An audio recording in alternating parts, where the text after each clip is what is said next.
The Odyssey just reminds me of a time when Hollywood could just throw money at all of its problems and it would work. After the Trojan War, Odysseus faces a dangerous voyage back to Ithaca, meeting creatures like the Cyclops Polyphemus, Sirens, and Calypso along the way. It is, of course, based on Homer's The Odyssey, which is essentially the blueprint for the hero's journey and what we know to be epic stories. I remember reading it in high school and, being kind of bored reading it, but I did realize as I grew up, okay, this is the foundation of the stories that we love.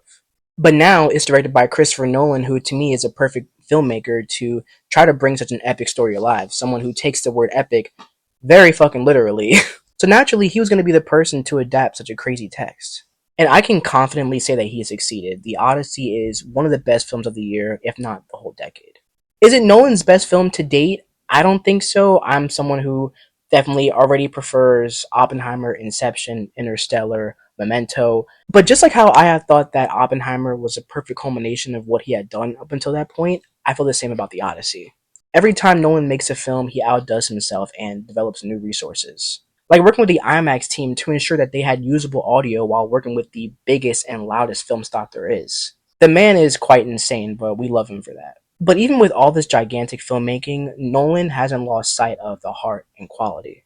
This to me just feels like his smaller, dark films just with a huge budget. If I had to say what combination of his work this feels like most, I would say the heart of Interstellar, the crazy action of Inception, Tenet, and The Dark Knight Rises, and the terrifying scenes and regret that we saw in Oppenheimer.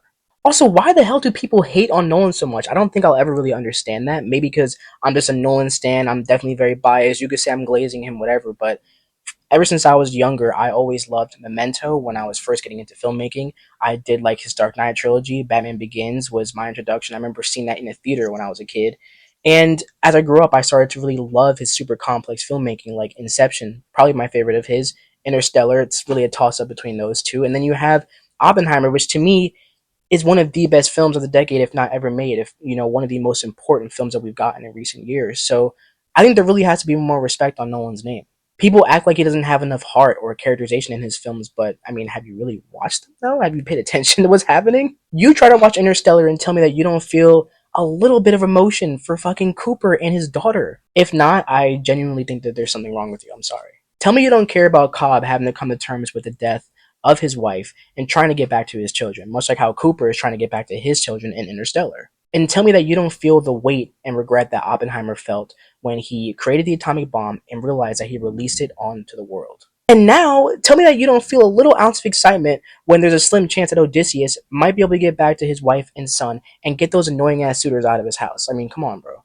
I absolutely love the Odyssey. I was able to see it twice in IMAX. Unfortunately, I couldn't do 70 millimeter, but thankfully, a theater literally down the street from me, my AMC, has an IMAX theater in there, so I was able to enjoy it in IMAX two times. And I actually think I did like it more in the second watch. I was able to grasp certain things about the script that I wasn't able to the first time, whether it was confusing or I just wasn't sure how to feel about it in general. And of course, I was able to just enjoy the film for what it was and that those amazing sequences. Much like most Nolan films, he throws a lot of information at you at once, meaning that you might have to watch them multiple times, which I don't mind because I like to dissect my favorite films or just movies in general that I really like.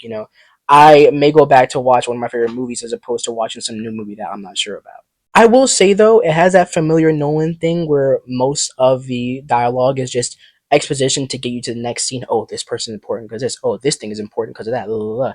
And okay, I get it because there's not enough time to just shoot this shit like in a Tarantino script, and there's not enough time to have this smart character dialogue like you see in something like an Aaron Sorkin script. However, this script really packs a punch, and I think people need to recognize that. You really have to commend him for tackling such a crazy big text and coming out of it with a pretty clean script. And to be honest, if the dialogue is hard to follow, you could always just look at what's happening because when watching a Christopher Nolan film, well, the visual filmmaking really speaks for itself. He and cinematographer Hoyt van Hoytema have had a long-standing creative relationship, and every time I see that they're working together again, I have a big smile on my face because they've shot some of the best-looking films ever. Also, I remember that was a topic of conversation and controversy when the trailers first came out. People said, "Oh, this looks dull. It's so bleak. Oh, it looks like all these like Marvel films now. Oh, it doesn't look good as like others." And listen, all right, I understand. I wish that every movie could look like the Batman or really anything shot by Greg Fraser, like Dune or The Creator. Or I wish more stuff looked like The Northman or other Robert Eggers films. But You also have to understand that Nolan's style is very grounded. When I'm watching Dunkirk, I'm really immersed in what's happening. When I'm watching Inception, sure, it's very surreal, but I'm immersed and I'm grounded in what's happening. That's what it feels like to watch the Odyssey. Everything feels so grounded amongst all these mythological creatures.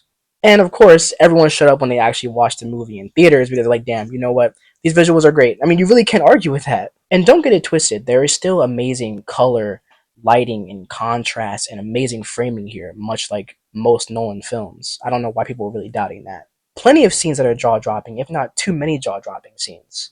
And that's exactly why it's worth seeing on the biggest screen near you. Now let's talk about these performances. Wow, this might be one of the craziest ensembles that you'll ever get to see on screen, and I can already see them winning the Oscar right now. I don't know, maybe Dune 3 could win because that cast was crazy, but to me, this is literally like when you watch a Nolan film, you're thinking about, oh, who's going to be in it? What's the ensemble? If it doesn't win the Oscar, then I really don't know what will. And that was another topic of controversy, the casting. I mean, listen, bro. To all the people who really showed their true colors this summer, when this past year when the trailers came out about Elliot Page, who's a trans man actor, you have Lupita Nyong'o, a black actress, and people were mad. Oh, why is she playing Helen of Troy? Oh, she's not the most beautiful woman. Okay, are y'all saying that because she's black? Because there's no specific description of what race Helen of Troy is. So, are you saying that because she's a black woman? Are you against Elliot Page because he's a trans man? Whatever. People were so. I mean, the only thing I can understand when it comes to the controversy is they didn't have any Greek actors. No one has any accents. Everyone has an American accent in this movie. Even the British actors who could have just had their British accents, like Tom Holland and Robert Pattinson or Himesh Patel, for example. I'm like, why not just let them have their British accents? I get it because they're essentially casting around Matt Damon, who is American. So they're like, all right, we want everyone to sound like they're from the same place. But that was my only thing. I didn't give a shit about the fucking diverse cast of people. I thought that was great because usually there's not enough diversity. Now if someone has diversity, it's a problem. Make up your fucking minds, guys. Christopher Nolan made great decisions. The whole cast was amazing. And to me, Lupita Nyong'o and Elliot Page has some of the best performances, especially considering the short screen time they each had. Elliot Page had the great scene in Hades. Lupita Nyong'o had great scenes alongside John Bernthal and Ben Safdie. Other big standouts for me, though, are Himesh Patel and John Leguizamo. I grew up loving John Leguizamo. I thought he was incredible in this film. One of the best performances we've ever seen him give. It really knocked me out of the park and it really just surprised me. I've never really seen him give something like that, I don't think. And Himesh Patel, who I've been following closely since seeing him in Station 11, Tenet. I remember he did that Beatles movie, was it Yesterday? I think it was called. He was great. He had to pretty much go toe to toe with someone like Matt Damon. He played his second in command.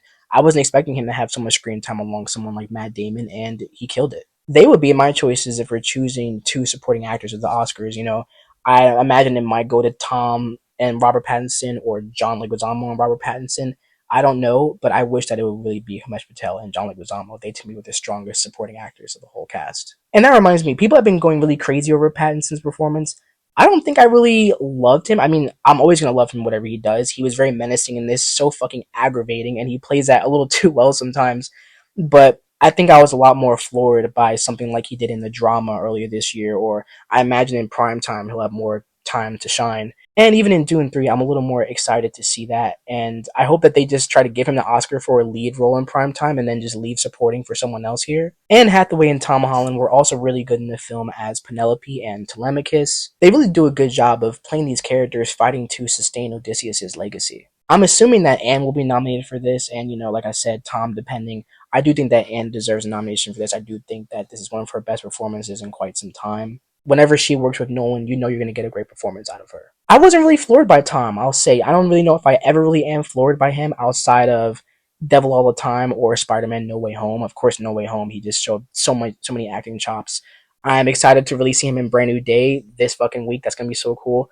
But I don't know. I just think I just didn't buy it all the time here, even though I did feel that heart. I did feel the anger and, this him striving to be the next Odysseus, essentially having to fit into those shoes when you're not ready. And I do think that this is a big step in the right direction for him, as earlier this year we heard that he took this experience to the Brand New Day set, and I'm sure that he'll be bringing it to more sets, and now we've seen a whole new side of him, acting-wise. Other good performances include John Bernthal, Charlize Theron, Ben Safdie, Corey Hawkins, Mia Goth, Ryan Hurst, and a ton of others. Out of the whole supporting cast, though, I think that my favorite actress slash favorite scene of the movie was Samantha Morton as Cersei. That whole scene was just terrifying, and she carried the weight of that so well. And her and Matt Damon were bouncing off each other. Oh, it was such a fucking good scene. The pigs. Oh my god, it was so horrifying. I've seen a lot of other people give discourse about this online. We can really see her maybe taking home the Oscar win for this, which is crazy because she had like what, maybe 10 minutes in the film if you had to really equate all of it. But I think that that's just the weight that she carried. It was so good. That was definitely one of my favorite scenes, up there with Polyphemus and Hades. I love them traveling to Hades. That whole scene was just shot so fucking beautifully, and Elliot Page's performance. A lot of great sequences to pick out from this film. I mean, not that the whole film isn't good. The whole film is great, but I think that there are certain scenes and like voyages you can take out of this that I think people will be talking about. Like, oh, I like that scene. Oh, that scene fucking got to me. I think that's just really cool when you can have people talking like that. But similar to what I thought about the casting, if there's not like a win or at least a nomination for Samantha, then there's something wrong here. I'll be genuinely confused. But the man carrying this gigantic film on his fucking back, Jason Bourne. Matt Damon is incredible as Odysseus. Truly incredible. I think it's so easy for people to just get wrapped up in the filmmaking of it all, the IMAX aspect, or the Pattinson and Tom Holland and the cast of it all, that people are maybe kind of forgetting how amazing Matt Damon is in this movie, and that is probably the best performance you'll ever see from him and the hardest work he's ever done. I wouldn't be mad nor surprised if he took home the Oscar for this. I feel like he just really did so much work carrying this. He was so dedicated. And every time I even just hear this fucking guy talk about movies and the process and how much he loves working on this and the insight, the wisdom, the funny stories he gives, like, I just know how passionate he is about this, and the fact that he was so thankful to have a role like this and then knocked it out the fucking park. Like, dude, he was so good in this movie. I love Matt Damon in this. When it comes to negatives, I just think it would have been great to see them maybe go out of their comfort zones a bit when it comes to CGI. Just, I'm not someone who's heavy on CGI, and I love that Nolan uses practical effects as much as he can, like 99.9% of the time, even in post production. But I think that sometimes it would have been great if they used it more to just enhance certain things. You know, this is still a mythological story. It's about gods and fucking monsters and sea things and crazy storms. And it also would just been nice to see maybe more representation of the gods in general. I think they keep it so grounded that it's like, oh well, where are the gods? Like, okay, where's like, or even if we're not seeing the gods, like where's like the representation of them more. But I also understand this is what you get from a Nolan film. You know, you're going to get a very grounded thing, and I love him for that. What you really get here is an adventure war epic rather than just some fantasy film. I think it's a fantasy film wrapped up in, you know, kind of some politics and messaging about war and the atrocities and how guilt can really break a man. And I did mention little issues with the script. I definitely think that, you know, things could have just flowed better. I don't think I would have cut anything from the script, or at least a final edit from what we saw. I don't know really how much they trimmed or if anything, but I just think that much like Oppenheimer, it could have just flowed so much better. You know, when you're watching Oppenheimer, it feels like this long, flowing montage, and it just honestly doesn't feel like 3 hours to me. When it came to this, it felt like 2 hours and 50 minutes or 52 minutes, whatever it is. I felt that all like pretty much I think from the middle to the end. The middle to the end is definitely the roughest parts. You know, a little bit of choppy C right there. And you can use the excuse that you're supposed to feel the grueling and, you know, horrible journey that these men are facing as, you know, their numbers are dwindling down more and more. It's becoming more grueling. But I kind of think that's a little bit of a poor excuse for just an edit that could be slightly stronger. It is still a strong edit though, do not get me wrong. With a film this length, they still managed to make it feel enjoyable with amazing sequences and a lot of good characterization. There are just little things keeping it from being perfect in my eyes. Also, wait, incredible score from Ludwig Göransson. To me, this is right up there with Tenet and the Oppenheimer. Oppenheimer to me might be one of the best scores of all time, right up there with Interstellar by Hans Zimmer. Such an amazing score. I think I prefer the Odyssey score to Sinners from last year. I really wasn't the biggest fan of the Sinners score, if I'm being honest. I love the actual blues recorded songs by Miles and Jamie Lawson and everyone, but when it came to the actual score of the film, I thought it was kind of weak just in comparison to the film itself.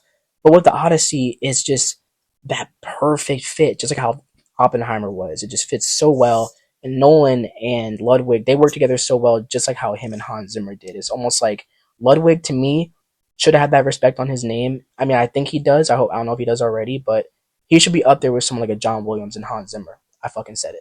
But like I said, this is one of the best films of the year right now. It's in my top 5, if not my top fucking 2. You know, I just think that's incredible. Maybe I'm just a Nolan Glazer, right? Fucking sue me. It's an epic story with so many moving parts, but at the end of the day, it's a story about love, family, guilt, and the atrocities of war. This gets a 4.5 out of 5 from me. I mean, it could be higher as I watch this more, just like how Oppenheimer became a 5 for me. But I think that off rip, seeing this twice, I'm noticing little negatives that I didn't really have with Oppenheimer, even, just when it comes to the runtime, and certain things could have been strengthened, or maybe it would have been nice if not every line was exposition or just them explaining certain things. I mean, it's not exposition like you're gonna get in some fucking Marvel shit or something, but it still sometimes can bog down the film. And I just think that the script could have been better in some ways, but I still think this is one of Nolan's best scripts. Really strong, emotional, and just horrifying. He really has made a scary film with this, and I could see him doing some big budget horror film. Yo, let him fucking do it. Let him do some Guillermo del Toro size of fucking horror.